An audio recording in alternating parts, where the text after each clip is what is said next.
Hi everyone, this is Professor Donahue coming to you from Smokies, my favorite coffee shop at the bottom of the university.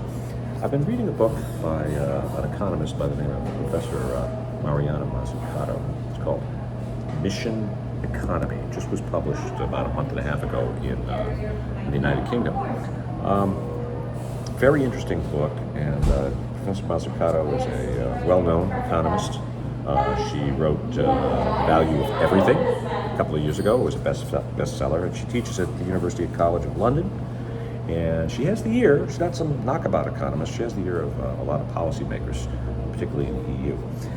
But what's important for us is that, do you remember in class we talked about project management online systems and how they are ubiquitous and they are accessible, right, to people in all walks of life, engaged in the project, stakeholders, project managers, people on teams, etc.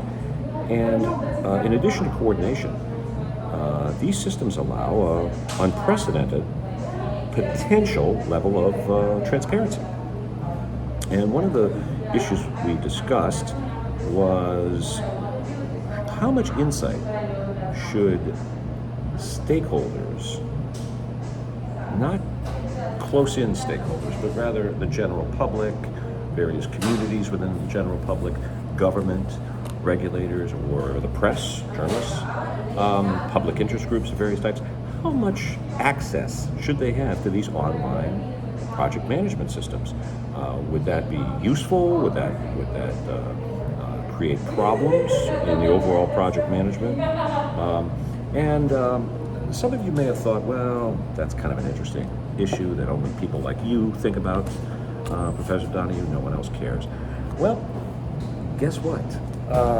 Here, right on page 128 of her new book, Professor Mazzucato is talking about reforming capitalism through the use of project-oriented, mission, as the name would imply, mission-oriented public expenditures.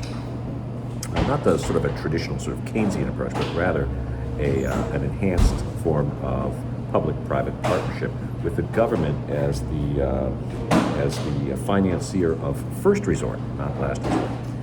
And right in the middle, she's saying, well, if these public-private partnerships are going to work at this new level,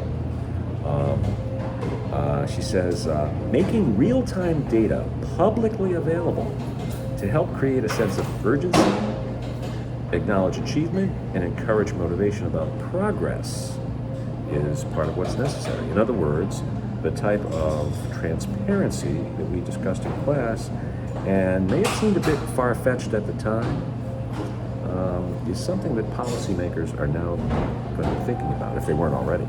So anyway, I wanted to bring this to your attention. I think it's an interesting development in what was perhaps a theoretical discussion when we had it not very long ago. And I'll keep my eye on this. And my review of the book will be coming up on my website. So when you get a chance, take a look. All right, bye-bye.